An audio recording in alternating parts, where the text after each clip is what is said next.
नमस्कार साथियों, Olympic study channel पर आपका स्वागत है। कैसे हैं आप सभी लोग। फ्रेंड्स, इस वीडियो में हम लोग डिस्कस करेंगे नवीन प्रौद्योगिकी का विकास और उद्योगों में प्रौद्योगिकी। लेखपाल की परीक्षा की तैयारी हम लोग कर रहे हैं। विज्ञान विषय चल रहा है, 5वां टॉपिक है ये। आप सभी लोग अगर जुड़ना चाहते हैं समग्र अध्ययन से तो आप सभी लोग हमारा एप्लीकेशन ओलंपिक स्टडी डाउनलोड कर सकते हैं। देखिए, नवीन प्रौद्योगिकी के विकास विकास पे हम नहीं जाएंगे क्योंकि विकास पे ऑलरेडी कई बार डिस्कशन हो चुका है साइंस एंड टेक के विकास पर।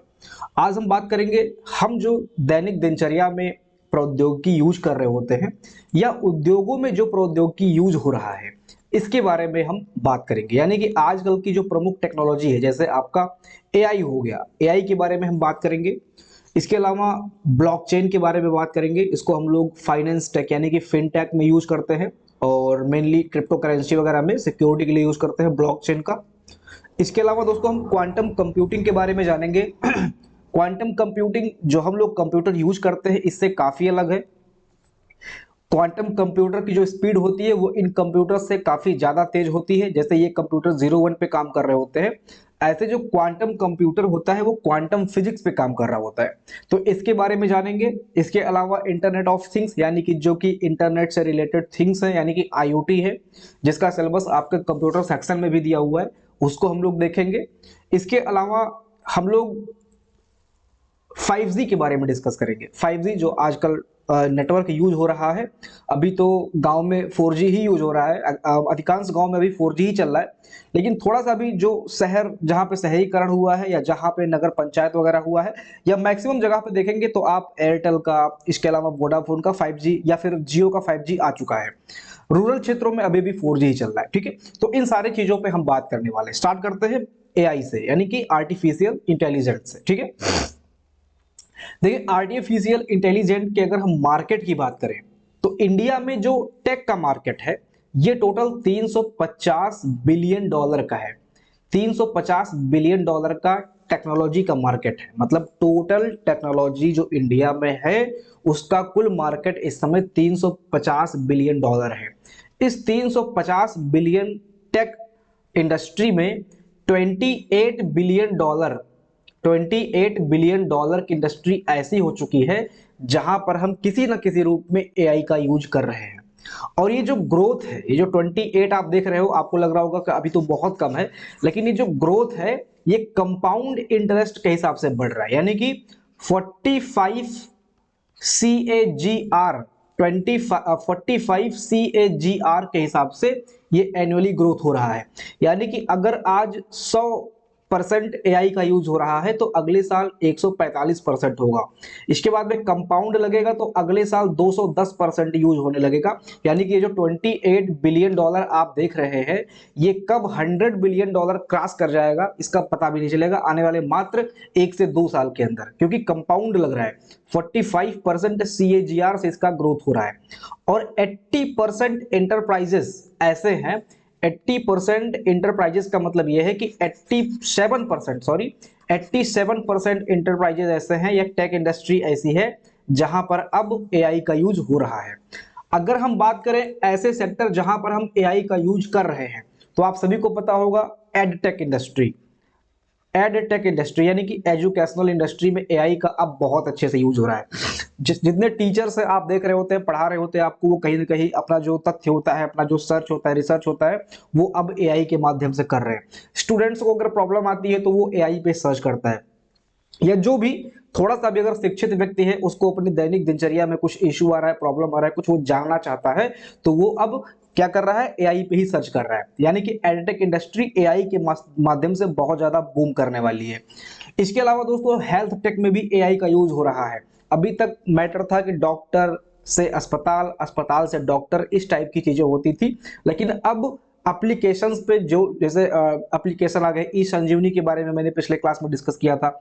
जो पेशेंट होता है वो डॉक्टर से घर बैठे ही कंसल्ट कर सकता है। यानी कि हेल्थ टेक में भी जैसे आपका शरीर जो है उसके बारे में आप एआई पे डाल दीजिए, उसको बोल दीजिए कि भाई इसको आप सुरक्षित कर लो। वो डेटा अपने शरीर के बारे में, बीपी, शुगर, कोलेस्ट्रॉल जो भी है उसको डाल के आप सुरक्षित करवा दो एआई पे, वो आपका सुरक्षित कर लेगा।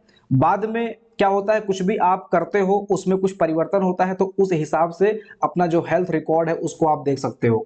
इसके बारे में अभी हम आगे डिस्कस करेंगे, जब उद्योगों में हम आएंगे हेल्थ टेक वाले पे, तो वहां पे हम बात करेंगे किस तरह से सेंसर्स लगा के, एआई सेंसर्स लगा के या अन्य मशीनरी लगा के एआई के माध्यम से हम आजकल सिटी स्कैन और बहुत सारी चीजें जो है पॉसिबल कर रहे हैं। ठीक है, इसके अलावा दोस्तों एग्रीटेक में भी एआई का यूज हो रहा है, एग्रीटेक में एआई का यूज हो रहा है, इसके बारे में भी अभी हम आगे डिस्कस करेंगे। ठीक है, तो अभी हम बता दें कि ई कॉमर्स में, इसके अलावा गवर्नेंस में, डिफेंस एंड स्पेस सेक्टर में, हर जगह पर दोस्तों कहीं ना कहीं अब एआई आपको देखने को मिल रहा है। ठीक है, अब अगर हम बात करें 87% यहाँ पे जो इंडस्ट्री है, 87% इंडस्ट्री इस समय एआई का इस्तेमाल कर रही है, चाहे वो चैटबॉट के रूप में हो। चैटबॉट का मतलब ये है कि आप जब कोई सामान, मैं एग्जांपल से समझाना चाहूंगा आपको, जब आप कोई सामान एप्लीकेशन से खरीदते हो, जैसे आपका अमेजन हो गया, फ्लिपकार्ट हो गया, कोई भी सामान आप खरीदते हैं तो वहां पे एक चैटबॉट एक्टिव होता है। अगर आपका कोई डाउट होता है तो उस चैटबॉट के माध्यम से आप रिप्लाई पा सकते हो। विंडोज का जो अभी डायग्नोसिस होता था ऑटोमेटिक वाला, उसमें भी चैटबॉट का ऑप्शन आ गया है। आपके जो विंडोज में प्रॉब्लम आ रही है वो ऑटोमेटिक डिटेक्ट करके जो है वो आपसे बात कर ले रहा है। अमेजन फ्लिपकार्ट चैटबॉट का अच्छा खासा यूज कर रहे हैं। तुरंत आपके पास एक व्हाट्सअप मैसेज आता है, जब आप कोई सामान ऑर्डर करते हैं तो आपके पास एक व्हाट्सअप लिंक आता है, जहां पर आप अपनी बातों को वहां पे रख के पूछ सकते हैं कि ट्रैक करना है या कोई कंसल्ट करना है। या आजकल की जो कंपनी है, जैसे कोई फैन की कंपनी है, कोई वॉशिंग मशीन की कंपनी है, कोई फ्रिज की कंपनी है, वहां पर भी चैटबॉट के माध्यम से आप सर्विस ले सकते हैं। अपनी प्रॉब्लम, उसकी फोटो वगैरह डालते हैं चैटबॉट में तो वो ऑटोमेटिक आपको सर्विस के लिए एक्टिव हो जाता है। इसके अलावा दोस्तों आप लोग देखते होंगे रिकमेंडेशन आता है, जैसे आपने हेल्थ के बारे में, प्रोटीन के बारे में यूट्यूब पे सर्च किया, बेस्ट प्रोटीन पाउडर कौन सा है, तो जब आप गूगल पे जाएंगे तो आपको वहां पर प्रोटीन से संबंधित ऐड दिखेंगे। जैसे आपने प्रोटीन पाउडर के बारे में सर्च किया या हेल्थ के बारे में कुछ भी सर्च किया यूट्यूब पे या कहीं पे भी, तो आपको उसी से रिलेटेड ऐड दिखने लगते हैं। तो ये किससे होता है? ये रिकमेंडेशन से होता है। इसके पीछे भी क्या है? इसके पीछे भी एआई है।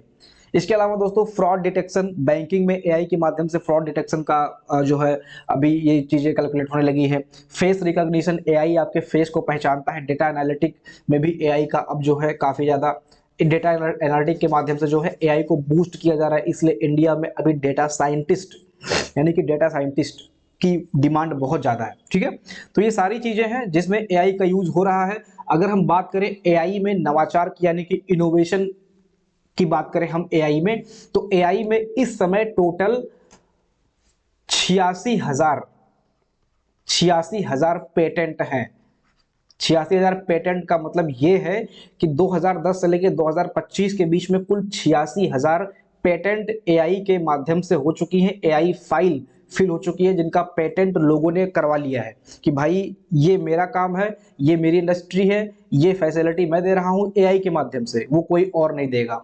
इस तरह से 86,000 पेटेंट हो चुके हैं। आप समझ सकते हो कि ये कुल पेटेंट का 25% है। यानी कि वो जो आप देख रहे हैं 100% जो टेक इंडस्ट्री आप देख रहे हैं, उसमें 25% एआई पेटेंट जो है वो एआई का ही सिर्फ है। यानी कि टोटल टेक इंडस्ट्री का 25% पेटेंट जो है वो एआई वाला है। तो समझ सकते हो कि कितना ज्यादा पेटेंट हो रहा है। लोग नवाचार कर रहे हैं, इनोवेशन कर रहे हैं, नए नए तरीके से कुछ चीजों को इजाद कर रहे हैं और उसका वो पेटेंट ले रहे हैं। ठीक है, तो ये सारी चीजें हैं। इसके अलावा मैं आपको दो एआई के बारे में बता दूं, जैसे अन्य एआई जो हम सभी यूज करते हैं, जैसे आपका चैट जीपीटी हो गया, जेमिनाई हो गया, डीप सीक हो गया, ग्रोक हो गया। इसके अलावा परप्लेक्सिटी करके एक है। ठीक है, और भी बहुत सारी एआई है जो वीडियो और इमेजेस को भी एडिट करते हैं। चाइना वगैरह का एआई काफी स्ट्रांग है वीडियो एडिटिंग के लिए। जो आप आजकल वीडियो देखते हो कि कोई बच्चा है वो बोल रहा है, इसके अलावा कोई इमेज है तो वो बुढ़ी हो रही है, जवान हो रही है, इसके अलावा बच्चा बन जा रही है। तो इस तरह के जो एआई है वो चाइनीज मेड है, मतलब हर देश का है, लेकिन इसमें जो सफलता अभी तक प्राप्त की है ये चाइनीजों ने प्राप्त की है। मैं अभी ध्रुव राठी का एक वीडियो देख रहा था तो उसमें बहुत सारे ऐप की उन्होंने बात की, जिसमें चाइनीज मार्केट जो है एआई वाला वो काफी जो है इस पे बढ़त हासिल किया हुआ, सस्ते में वो लोग सुविधा दे रहे हैं। ठीक है, तो एक एआई का नाम आप सभी लोग सुन लीजिए, जान लीजिए, एआई के बारे में ये पूछ सकता है। जैसे एक है सर्वम एआई, सर्वम एआई। जैसे जो चैट जीपीटी है, जेमिनाई है, डीप सीक है, ये सब बाहरी है। हम अपने देश में क्या एआई के लिए कर रहे हैं वो आपको मैं बताने जा रहा हूं। देखिए, ये सर्वम एआई जो है, चूंकि इंडिया काफी डेमोग्राफी अगर देखेंगे इंडिया की तो काफी चेंज है, कहीं पे कोई लैंग्वेज बोली जाती है, कहीं पर कोई लैंग्वेज बोली जाती है। तो ये जो सर्वम एआई है, ये हर जगह की लैंग्वेज को रीड करके उसको रिकॉर्ड कर रहा है। ठीक है, ये ओपन सोर्स एआई है, ओपन सोर्स एआई है। क्या भैया, ये ओपन सोर्स एआई है। इंडिया में जितने भी रीजन है, गुजरात, तमिलनाडु, उत्तर प्रदेश, जम्मू एंड कश्मीर, हर जगह के लैंग्वेजेस को ये रीड कर रहा है। यानी कि कह सकते हैं कि ये इंडियन लैंग्वेज सेंट्रिक एआई, ये पूरे इंडिया में जितने भी लैंग्वेजेस हैं उनको रीड कर रहा है, भारतीय भाषाओं को रीड करके ये ट्रेनिंग ले रहा है अभी। ठीक है, आगे जब कोई एआई बनाई जाएगी तो इसका पूरा डेटा उस एआई में मर्ज कर दिया जाएगा। ठीक है, इंडियन लैंग्वेज को यूज करेगा, जो इंडियन यूजर्स है, इंडियन की जो एक्टिविटी है वो उनके लैंग्वेज के माध्यम से जो गाली वाली देते हैं वो सारी चीजें ये रीड करके उसी हिसाब से आगे ये क्या करेगा, उसी हिसाब से आगे ये आंसर देगा। ठीक है, गाली का एग्जांपल मैंने इसलिए दिया क्योंकि आप सभी को पता है कि आजकल लोग छोटी छोटी बातों पे गाली निकाल देते हैं। तो ये उन सारी चीजों को रीड करेगा, कहाँ की क्या डिमांड है, कहाँ लोग कैसा बोलते हैं, लोगों की लैंग्वेज क्या है, ये सारी चीजें जो है ये रीड करके आगे चल के अगर कोई इनोवेशन होता है एआई के क्षेत्र में, जैसे चैट जीपीटी जैसा कुछ हमारे यहाँ आता है, तो ये पूरा का पूरा जो है डेटा वो उसमें मर्ज कर दिया जाएगा। इसके अलावा दोस्तों एक सॉकेट एआई है, इसके बारे में आप लोग जान लीजिए, SOKET, सॉकेट एआई। ये क्या है? सॉकेट एआई अभी एक ओपन सोर्स एआई फ्रेमवर्क है। जैसे जो सर्वम था वो लैंग्विस्टिक था, जो सॉकेट एआई है ये ओपन फ्रॉम एआई फ्रेमवर्क है। अगर जैसे कोई आगे एआई बनाना चाहता है तो ये एक तरह से फ्रेमवर्क पहले से तैयार कर रहा है। इसमें क्या होगा, कस्टम एआई पाइपलाइन होगी, यहां पर ये कुछ पहले से बना के रखा होगा। अगर कोई एआई बनाना चाहता है तो यहां से आए और वो फंक्शन उठा के अपने में डाल ले। ठीक है, तो इस तरह से है। और यहाँ पर ये ओपन सोर्स है तो इसमें लोग काम कर रहे हैं, ये धीरे धीरे धीरे धीरे और बढ़ रहा है। ठीक है, तो जो सर्वम था वो लैंग्विस्टिक बेस था, और ये जो सॉकेट एआई है ये डेवलपर बेस है, डेवलपर्स बेस है। ठीक है, डेवलपर्स बेस है, यानी कि कल को कोई एआई बनाता है तो सॉकेट एआई से फंक्शन को ले सकता है। तो ये क्या हो गया, ये डेवलपर बेस है। आगे बढ़ते हैं, अब हम समझते हैं ब्लॉकचेन के बारे में। तो जितनी चीजें थी एआई से संबंधित मैंने आपको बताने की कोशिश की। ठीक है, बाकी अगर कुछ छूटता है तो एक बार वैल्यू एडिशन क्लास हम लोग ले आएंगे, उसमें कुछ अगर डेटा वगैरह रह जाता है तो उसमें हम लोग जो है उसको कवर कर लेंगे। देखिए, इसके बाद में आता है ब्लॉकचेन। ब्लॉकचेन क्या होता है? ब्लॉकचेन दोस्तों एक डिजिटल बही खाता होता है। इसमें लेन देन कई ब्लॉक्स में होता है, और ये ब्लॉक्स जो है ना ये आपस में चैन की तरह जुड़े होते हैं, इसलिए इसको ब्लॉकचेन कहते हैं। तो ये मैंने आपको थ्योरी बता दी, अब मैं आपको करके दिखाता हूं प्रैक्टिकल, ताकि आप लोग समझ पाए। देखिए, समझ लीजिए रामू है, रामू जनवरी से लेके जून तक का अपना जो है ट्रांजैक्शन देखना चाहते हैं। ठीक है, तो जनवरी से लेके जून तक का रामू ट्रांजैक्शन देखना चाहता है। तो ये हो गया जनवरी, ये हो गया फरवरी, ये हो गया मार्च, ये हो गया अप्रैल, ये हो गया मई, ये हो गया जून। ठीक है, जो भी है। ठीक है, तो ये इसका एक एड्रेस होगा, इसका 2 एड्रेस होगा, इसका 3 एड्रेस होगा, इसका 4 एड्रेस होगा, इसका 5 होगा, इसका 6 होगा। यानी कि हर एक ब्लॉक का एक एड्रेस होगा, और हर एक ब्लॉक पिछले ब्लॉक से जुड़ा होगा। यहाँ पे आप देख रहे हैं ना, तभी तो ब्लॉक चेन बनेगा। ये क्या है, ये ब्लॉक हो गया और ये चेन से जुड़ रहा है। जैसे आप जंजीर देखते हो ना, तो जंजीर जकड़ी रहती है आपस में ना, एक चेन से जुड़ी रहती है, और हर जंजीर का एक अपना ब्लॉक होता है, गांठ होता है। ऐसे ही यहाँ पर 1 से लेके 6 ब्लॉक मैंने बनाया है। जैसे ये जनवरी का समझ लो ब्लॉक है, तो इस जनवरी में जितने ट्रांजैक्शन हुए होंगे रामू के, उसका डेटा यहाँ पर सेफ रहेगा, उसका डेट, उसका समय, ट्रांजैक्शन का समय, इसके अलावा रामू का जो सिग्नेचर वगैरह होगा वो भी हर ट्रांजैक्शन में वो चीज ऐड होता जाएगा, अपने आप जुड़ता जाएगा। यानी कि जनवरी में अगर 100 ट्रांजैक्शन है तो वो 100 ट्रांजैक्शन का रिकॉर्ड जो है टाइम फ्रेम के साथ में ब्लॉक ए में होगा, ब्लॉक 1 में होगा, ऐसे ही ब्लॉक 2 में, ऐसे ही ब्लॉक 3 में, जून तक का जितना भी ट्रांजैक्शन है वो इन ब्लॉक्स में सेव होता जाएगा। ठीक है, अब यहाँ पर और हर एक ब्लॉक का एड्रेस होगा, यानी कि ब्लॉक एक का अपना एड्रेस होगा।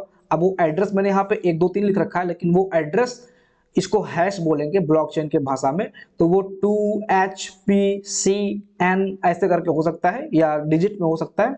तो अगर जैसे यहाँ पे अगर कुछ किसी ने फ्रॉड किया सेकंड में, जैसे बैंक ने या किसी हैकर ने या किसी भी तरह से अगर कुछ इसके ट्रांजैक्शन में फ्रॉड हो रहा है, मान लीजिए कि फरवरी में फ्रॉड हो रहा है, फरवरी में जो ट्रांजैक्शन हुआ है उसका डेटा कुछ चेंज हो रहा है, तो अगर फरवरी में चेंज हुआ तो ये जो तीसरा है ना, तो तीसरा भी तो फरवरी से जुड़ा हुआ है, तो तीसरा फरवरी से जुड़ा होने की वजह से कुछ भी अगर चेंज होगा 2 वाले में, तो 2 चूंकि 3 में भी जुड़ा हुआ है तो ये 3 से मैच ही नहीं करेगा। यानी कि जो हैशटैग है ना, ये जो आईडी है, नंबर है, ये हैशटैग चेंज हो जाएगा, इसका बदल जाएगा। तो ये अगर यहाँ पर जो हैशटैग है इसमें कुछ चेंज करोगे तो ये हैशटैग बदल जाएगा। और ये जो ओवरलैपिंग है, चूंकि 2 3 में भी है, 3 4 में भी है, किसी भी ब्लॉक में आप चेंज करते हो तो वो अगले ब्लॉक में शो हो जाएगा, क्योंकि अगला ब्लॉक पिछले ब्लॉक से जुड़ा हुआ है। समझ गए? तो इसी तरह से ये ब्लॉकचेन काम करता है, बहुत ही खतरनाक तरीके से यहाँ पे सिक्योरिटी होती है। कुछ भी कहीं भी कुछ अगर ट्रांजैक्शन वगैरह मिस होता है या कहीं से भी कुछ अगर ऐसा होता है तो ये जो है पकड़ा जाता है। अब ये सोच रहे होगे कि इसका यूज कहाँ पे है, क्योंकि हम लोग तो बैंकिंग में सिंपली ट्रांजैक्शन कर लेते हैं, उसका रिकॉर्ड हमारे पास होता है। तो बैंकिंग में भी अब ये चीज धीरे धीरे यूज होने लगी है, जो हाई सिक्योरिटी बैंकिंग होती है वहां पर ये चीजें यूज होती हैं।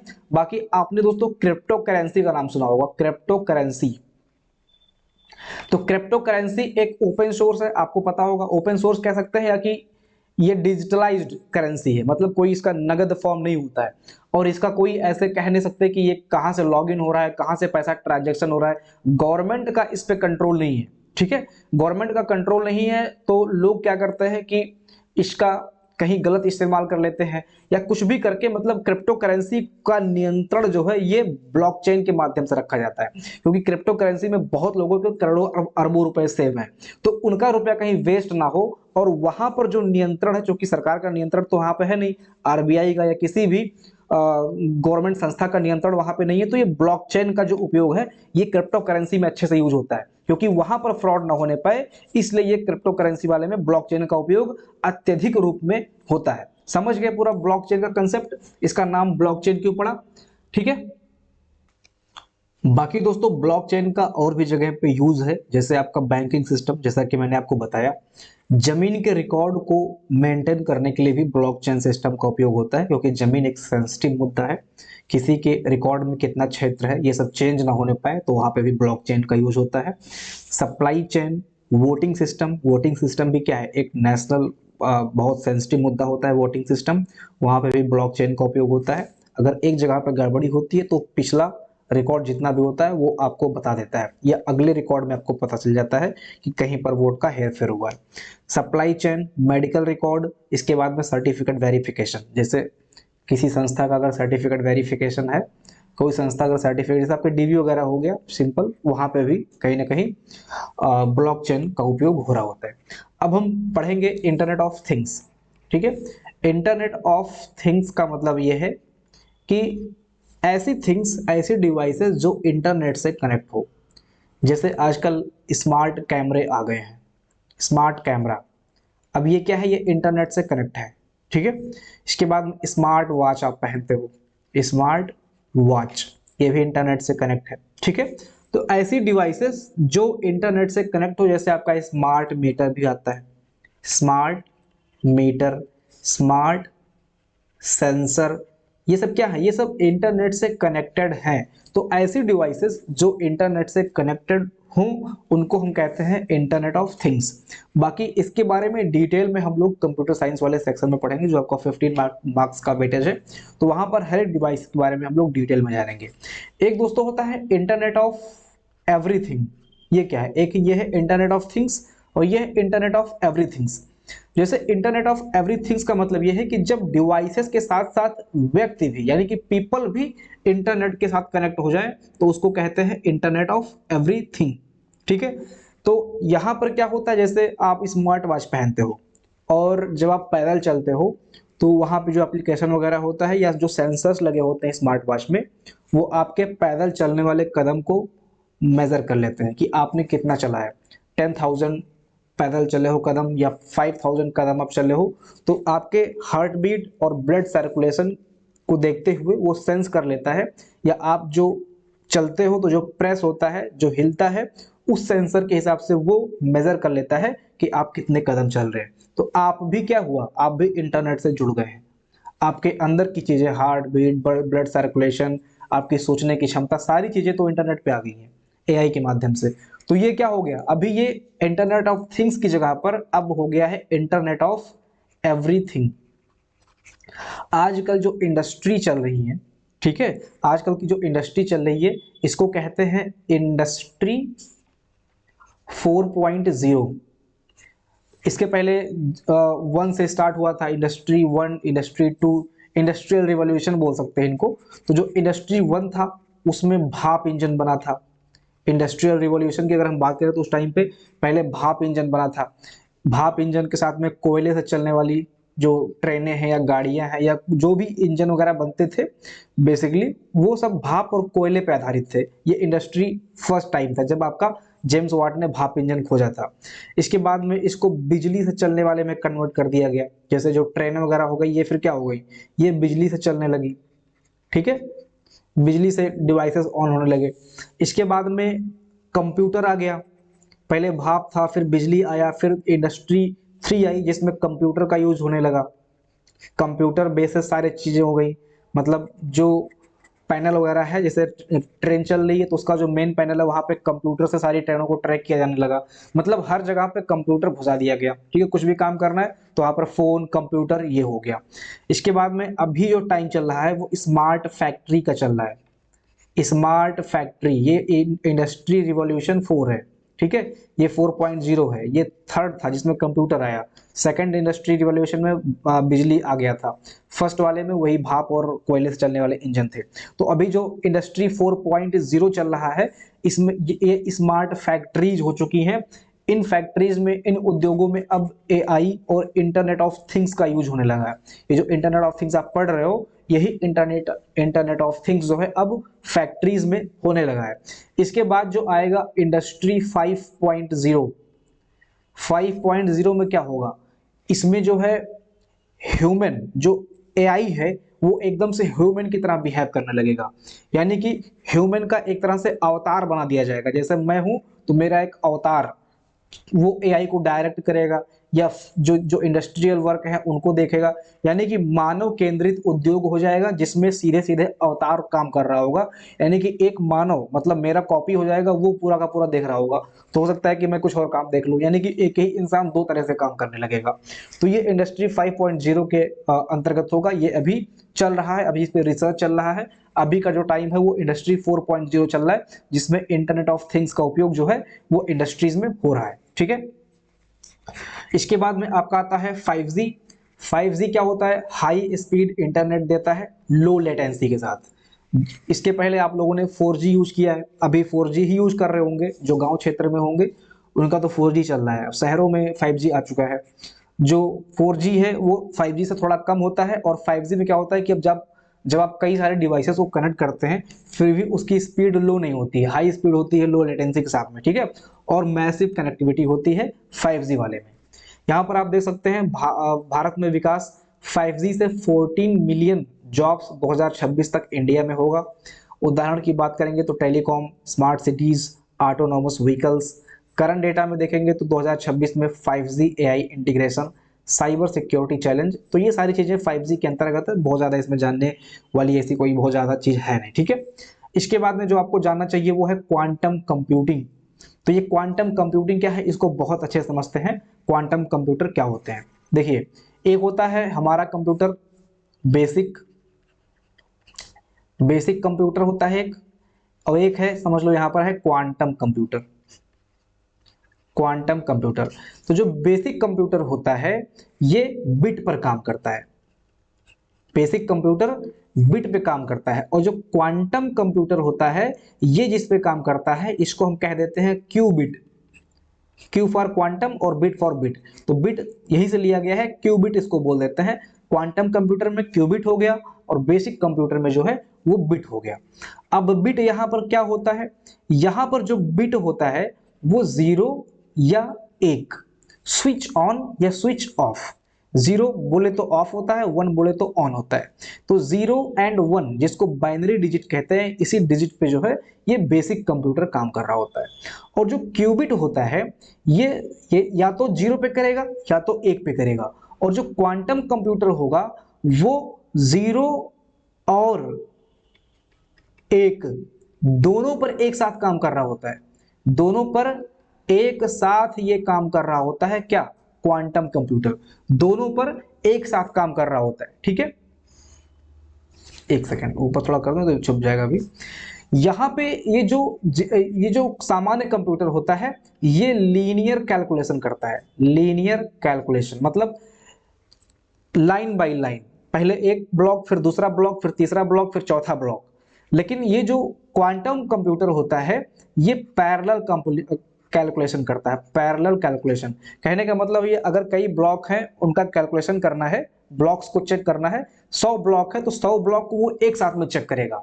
एक साथ में मतलब 1 से लेकर 100 ब्लॉक को सीधे वो चेक करने लगेगा। तो आप समझ सकते हो कि स्पीड कितनी होगी। और जो लीनियर जो बेसिक कंप्यूटर होता है वो पहले ब्लॉक 1, फिर ब्लॉक 2, फिर ब्लॉक 3, फिर ब्लॉक 4, फिर ब्लॉक 5, इस तरह से 1 से लेकर 100 को बारी बारी वो चेक करेगा। तो इसमें टाइम लगता है।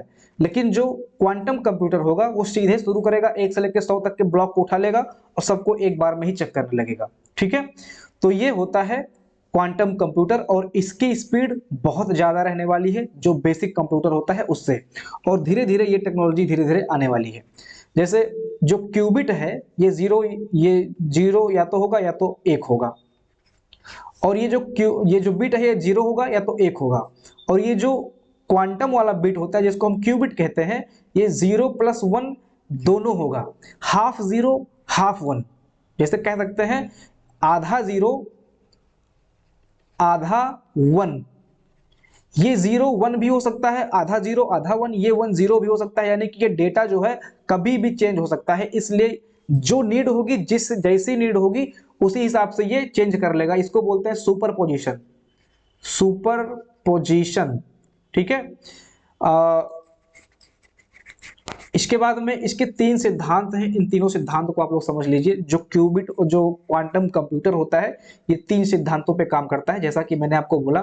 एक तो है सुपर पोजिशन, सुपर पोजिशन, ठीक है। और दूसरा है इंटेंगलमेंट। एक क्यूबिट का असर दूसरे क्यूबिट पर होगा। जैसे क्यूबिट 1 है, क्यूबिट 2 है, ठीक है। इसमें 0 1 है, इसमें 1 0 है, या कुछ भी है, तो इस क्यूबिट का इस क्यूबिट पर असर होगा। इसको कहते हैं इंटेंगलमेंट, ठीक है। इन क्या लिखा है, हाँ, इंटेंगलमेंट बोलते हैं इसको, ठीक है।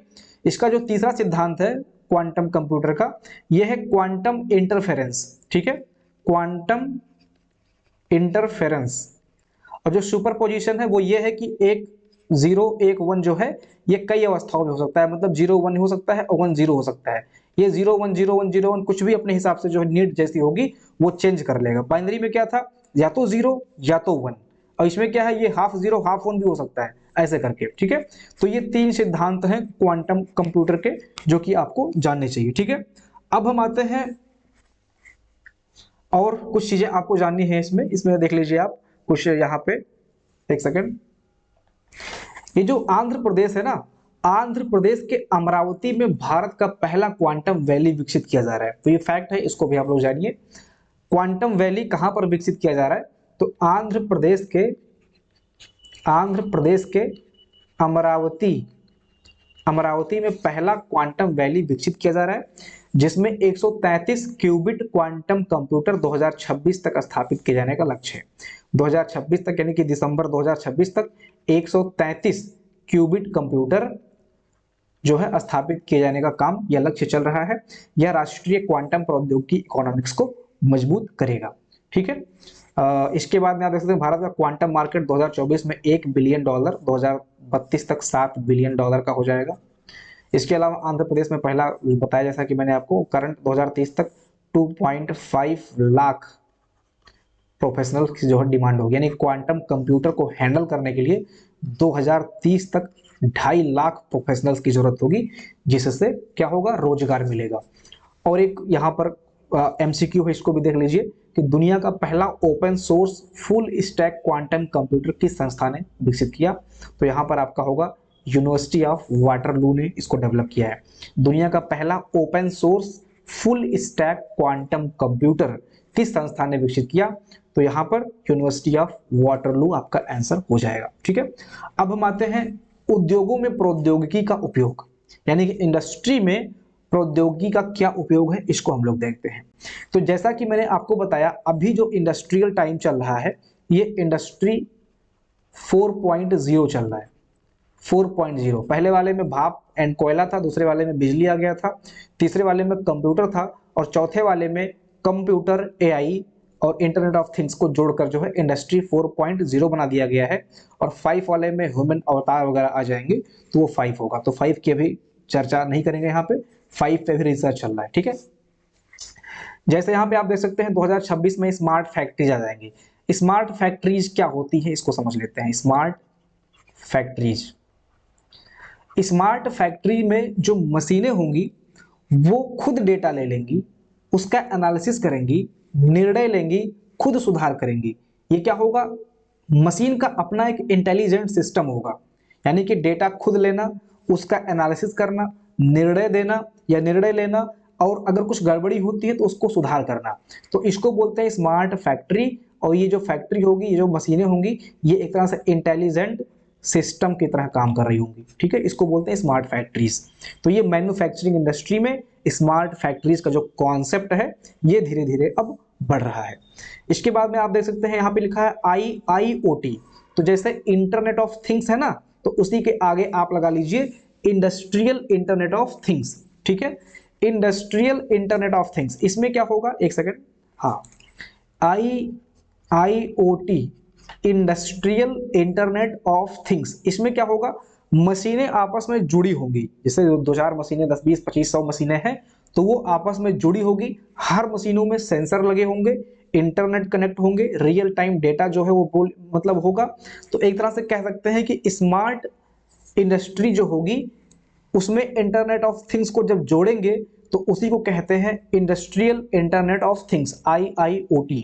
मशीनें आपस में जुड़ी होंगी सेंसर्स के माध्यम से। अभी हम देखते हैं इसमें क्या होता है। ये जो आप डिजिटल ट्विंस देख रहे हो ये क्या होता है, इसको समझ लीजिए पहले, तभी आपको समझ में आ जाएगा। डिजिटल ट्विंस ये बहुत उपयोगी है और इसको आपको जानना चाहिए। डिजिटल ट्विंस क्या होते हैं, ये कैसे काम करता है, पहले इसको समझ लेते हैं। जैसे आप लोग देखते होंगे कुछ भी करने से पहले डेमो होता है।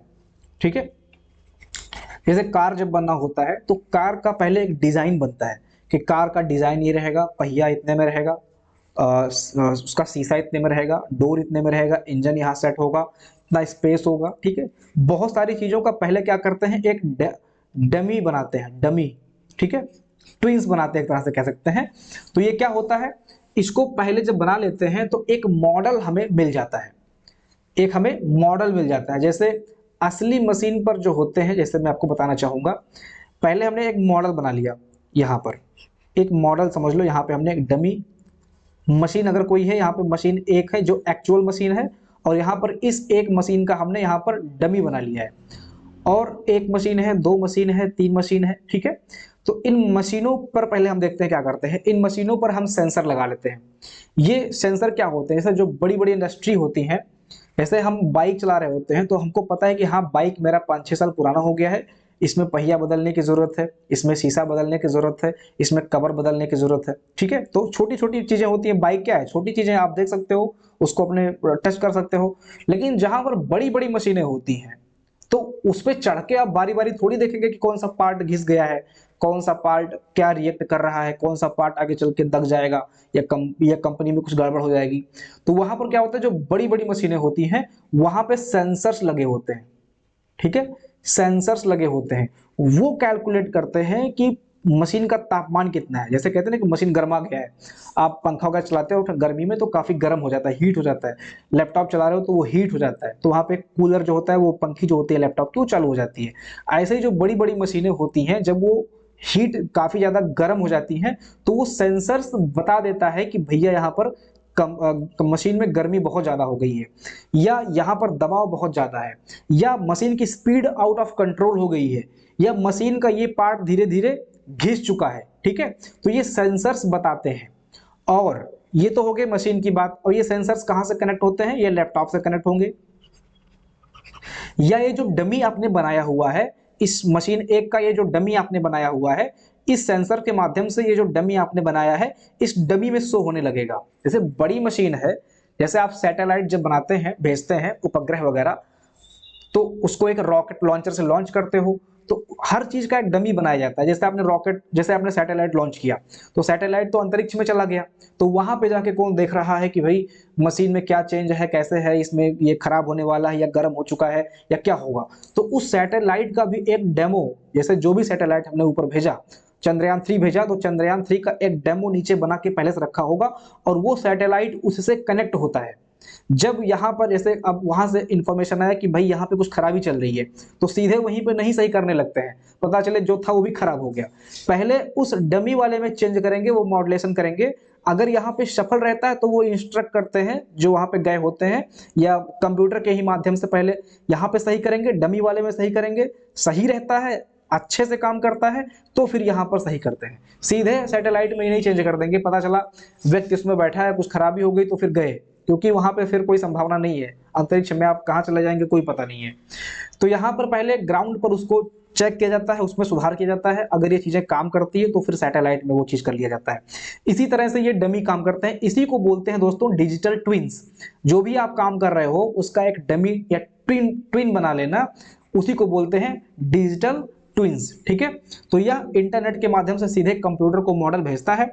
जैसे असली मशीन में अगर कुछ बदलाव करना होता है तो पहले डिजिटल मॉडल में बदलाव जैसे करना होता है, इसके बाद फिर आप असली मॉडल में जो है करते हैं। ठीक है, इसमें क्या होता है, मशीनें अगर खराब होती हैं तो 10 दिन के पहले, 5 दिन के पहले या इसमें जो है सूचना मिलने लगता है कि भाई ये खराब होने वाली है। इसके अलावा दोस्तों कॉस्ट इफेक्टिव भी होता है। जैसे अगर आप कुछ मशीन बना रहे हो तो सीधे मशीन ना बनाकर पहले आप एक डमी ट्रायल करने के लिए कुछ कर लो, ठीक है, इसके बाद में अगर ये सफल रहता है फिर आप मशीन बनाओ, उस पर आप पैसा लगाओ। तो ये सारी चीजें होती हैं डिजिटल ट्विन्स के माध्यम से। ठीक है, तो ये हमने मैन्युफैक्चरिंग के क्षेत्र में हमने देखा टेक्नोलॉजी का यूज। अब इतना डिटेल में जाएंगे तो वीडियो दोस्तों बहुत लंबा हो जाएगा। यहाँ पर जो चीजें लिखी हुई हैं उसको आप लोग देखते चलिए। फैक्ट है, जैसे हेल्थ केयर में एआई से डायग्नोसिस करते हैं। ठीक है, एआई से हम लोग यहाँ पर हेल्थ में डायग्नोसिस कर रहे हैं। जैसे एक सेकंड, इनको इरेज करना पड़ेगा।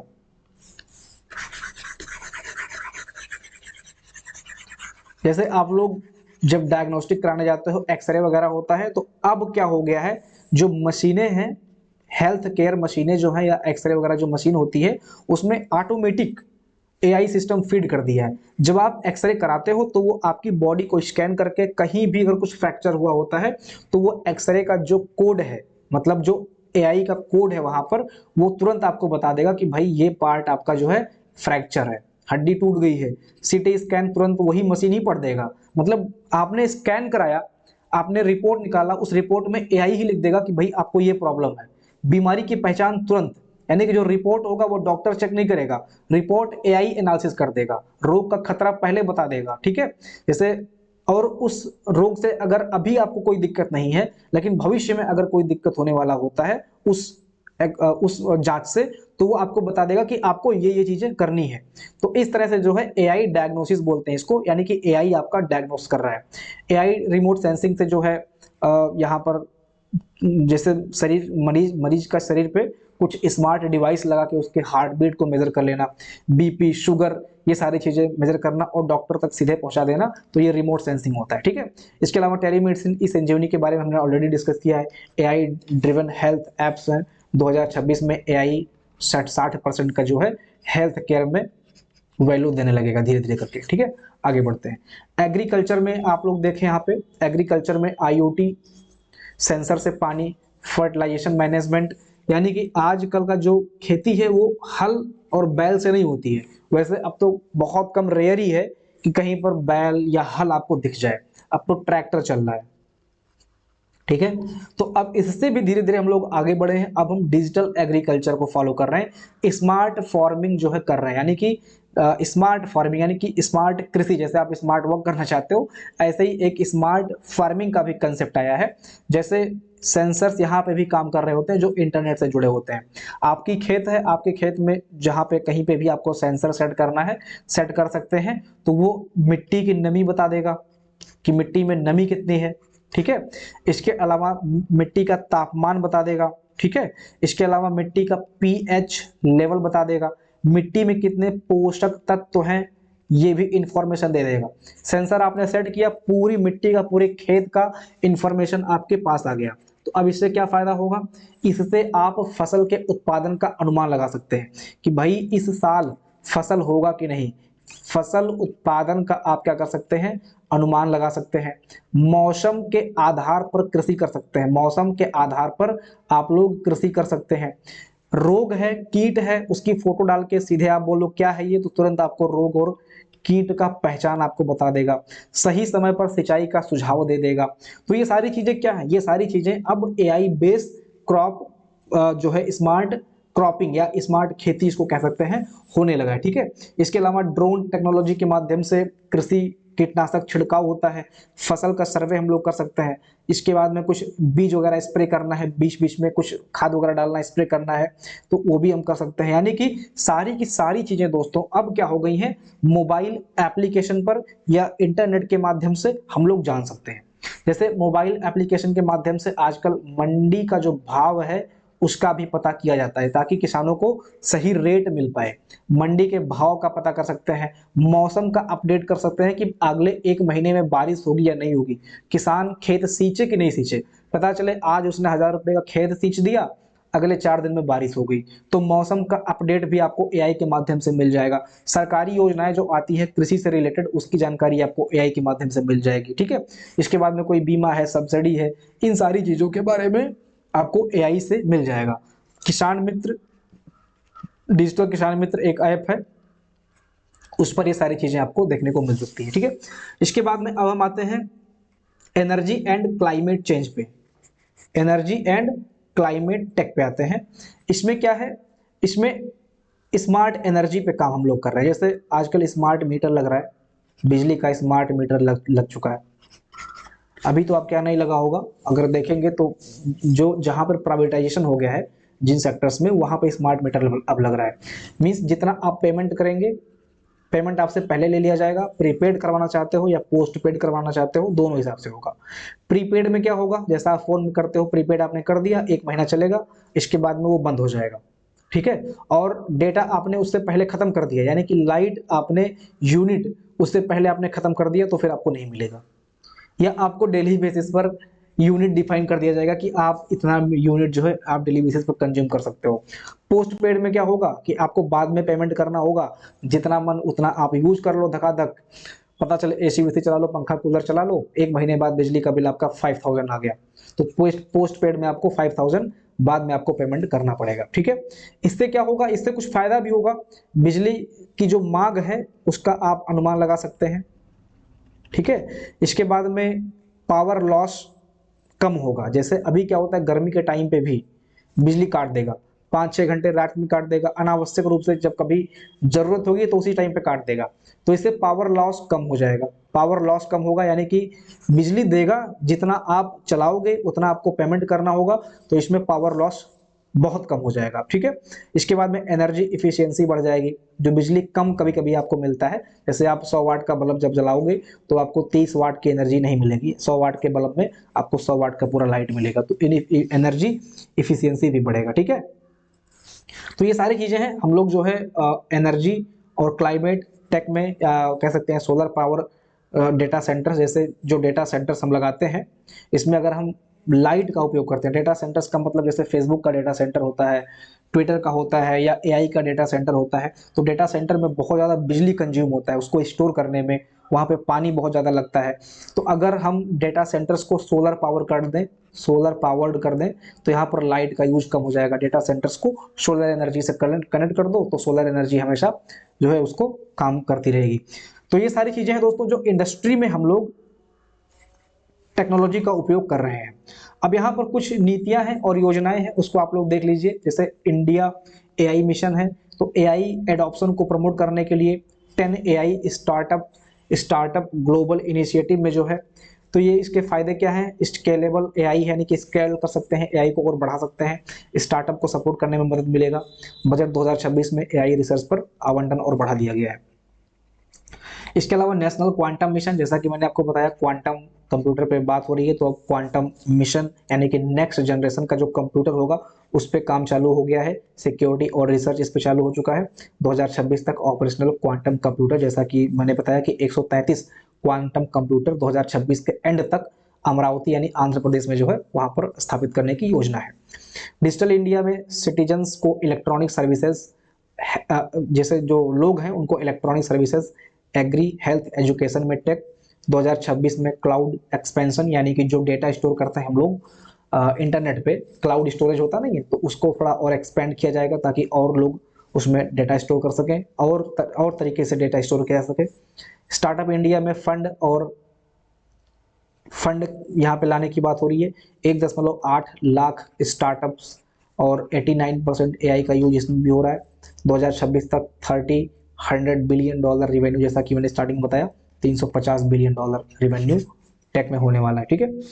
रिसर्च एंड डेवलपमेंट में क्या है? 1 लाख करोड़ का क्वार्प्स प्राइवेट आर&डी को बढ़ावा। अभी तक जब सरकारी काम से आर&डी नहीं हो पा रहा है तो प्राइवेट कंपनियां आर&डी में आ रही हैं, जैसे स्पेस सेक्टर में या और भी कई सारे सेक्टर में। ठीक है, प्राइवेट कंपनियों को बढ़ावा मिल रहा है ताकि ये अपने तरीके से आर&डी कर पाए। बस ये है कि इससे चीज़ें प्राइवेटाइजेशन हो जाएगी और होना भी चाहिए। आप अमेरिका वगैरह में देखिए, जो रक्षा फील्ड है उसमें भी आप देखेंगे बहुत सारी प्राइवेट कंपनियां हैं। ठीक है। इसके बाद में आप देखेंगे अटल इनोवेशन जो है, ये इनोवेशन स्टार्टअप्स प्रमोट करता है। स्कूल में इनक्यूबेटर्स को स्थापित किया जाएगा, डीप टेक फोकस।